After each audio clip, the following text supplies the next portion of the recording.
इस वीडियो को एंड तक देखना, हो सकता है आपके कुछ पैसे डूबने से बच जाए। इकोनॉमिक टाइम्स के एक आर्टिकल के मुताबिक इंडिया में डीमैट अकाउंट्स की संख्या 14 करोड़ के आसपास पहुंच चुकी है एंड ये लगातार बढ़ती जा रही है। लोगों का रुझान दूसरे एसेट क्लास से हटके शेयर मार्केट की तरफ आ रहा है।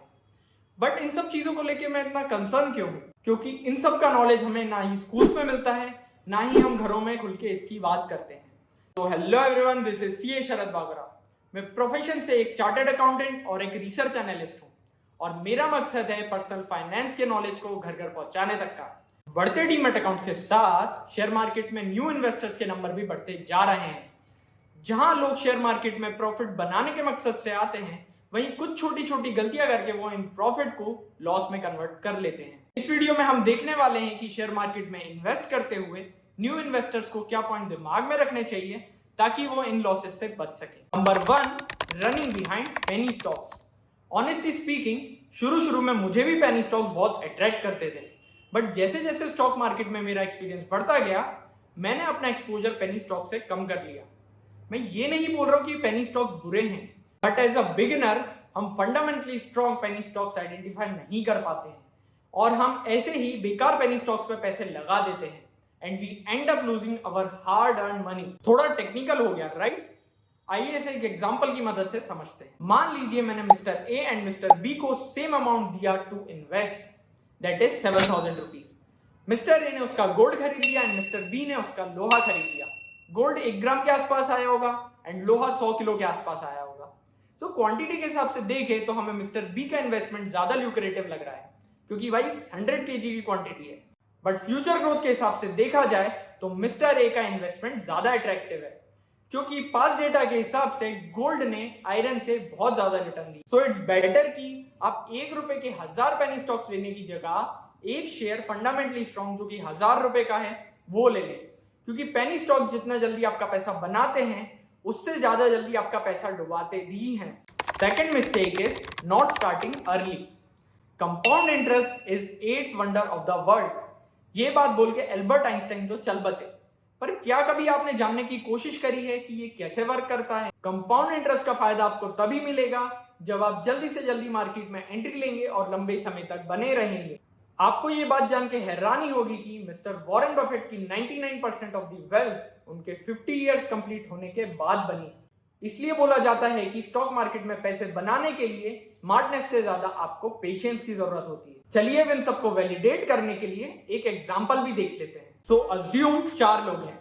मिस्टर ए जिनकी एज है 50 इयर्स, मिस्टर बी जिनकी एज है 40 इयर्स, मिस्टर सी जिनकी एज है 30 इयर्स एंड मिस्टर डी जिनकी एज है 20 इयर्स। इन चारों का ऑब्जेक्टिव है 60 इयर्स के रिटायरमेंट के लिए कॉर्पस इकट्ठा करना। जैसा कि मिस्टर ए की एज 50 इयर्स है तो वो 10 साल के लिए इन्वेस्ट कर पाएंगे, वैसे ही मिस्टर बी 20 साल के लिए, मिस्टर सी 30 साल के लिए एंड मिस्टर डी 40 साल के लिए इन्वेस्ट कर पाएंगे। Assuming mister A 10,000 per month invest कर सकते हैं एंड एक्सपेक्टेड रिटर्न हम मोटा मोटा सबका 14% पकड़ लेते हैं। तो जैसा कि मिस्टर ए 10 साल तक इन्वेस्ट कर पाएंगे तो उनका इन्वेस्टेड अमाउंट होगा 12 लाख, वहीं उनका पोर्टफोलियो वैल्यू होगा 26 लाख रुपए। टॉकिंग अबाउट मिस्टर बी, तो 10,000 पर मंथ इन्वेस्ट करने के बाद 20 साल तक उनका इन्वेस्टेड अमाउंट होगा 24 लाख रुपए एंड वहीं उनकी पोर्टफोलियो वैल्यू हो जाएगी 1.32 करोड़। और मिस्टर सी जो कि 30 साल तक 10,000 रुपए पर मंथ इन्वेस्ट करेंगे, उनका इन्वेस्टेड अमाउंट हो जाएगा 36 लाख रुपीज एंड उनका पोर्टफोलियो वैल्यू हो जाएगा 5.56 करोड़। वहीं मिस्टर डी जो 40 साल तक इन्वेस्ट कर पाएंगे, उनका इन्वेस्टेड अमाउंट हो जाएगा 48 लाख रुपीज एंड उनका पोर्टफोलियो वैल्यू 22.62 करोड़ हो जाएगा। मतलब आप देख पा रहे हैं डिफरेंस इन सब का। इसी डिफरेंस को हम बोलते हैं कंपाउंड इंटरेस्ट। तो इसका मतलब ये है कि कंपाउंड इंटरेस्ट का फायदा लेने के लिए आपको भी जल्दी से जल्दी इन्वेस्ट करना पड़ेगा स्टॉक मार्केट में। तो अगर अभी तक आपने स्टार्ट नहीं किया है तो प्लीज जल्दी से जल्दी स्टार्ट करिए। थर्ड मिस्टेक जो नए इन्वेस्टर्स करते हैं वो है जंपिंग इनटू ट्रेडिंग। सो शेयर मार्केट में लोग मोस्टली इन्वेस्टमेंट के पर्पस से आते हैं, बट कब धीरे धीरे वो इन्वेस्टर से एक ट्रेडर बन जाते हैं वो उन्हें भी पता नहीं लगता। सो इन्वेस्टर और ट्रेडर में क्या डिफरेंस होता है, आइए पहले वो समझते हैं। सो शेयर मार्केट में ट्रेडिंग शॉर्ट टर्म में प्रॉफिट बनाने के लिए की जाती है, वहीं इन्वेस्टिंग एक लॉन्ग टर्म में वेल्थ बनाने के लिए करी जाती है। मैं ट्रेडिंग को गलत नहीं बोल रहा हूं, बट बिना एक्सपीरियंस के मार्केट के फंडामेंटल्स को बिना जाने ट्रेडिंग करना बहुत रिस्की स्टांस हो सकता है। आजकल के नए इन्वेस्टर्स कम टाइम में ज्यादा पैसे बनाने में बिलीव करते हैं and they enter into trading, जहां पे वो इमोशंस के साथ साथ ट्रेडिंग करके शेयर्स को गलत रेट पे बाय एंड सेल करते हैं एंड इसी के साथ साथ बहुत बड़ा नुकसान बना के रह जाते हैं। ऑलवेज बेटर कि अगर आप बिगिनर हैं तो फंडामेंटली स्ट्रॉन्ग शेयर चुन के उनमें लॉन्ग टर्म इन्वेस्टिंग करें, और अगर आपको ट्रेडिंग करनी ही है तो प्लीज इसका प्रायर नॉलेज लें, टेक्निकल एनालिसिस सीखें एंड उसके बाद ही शेयर्स में ट्रेडिंग करें। एज अ गुड इन्वेस्टर किसी भी कंपनी में पैसे लगाने से पहले पता करिए कि कंपनी क्या करती है।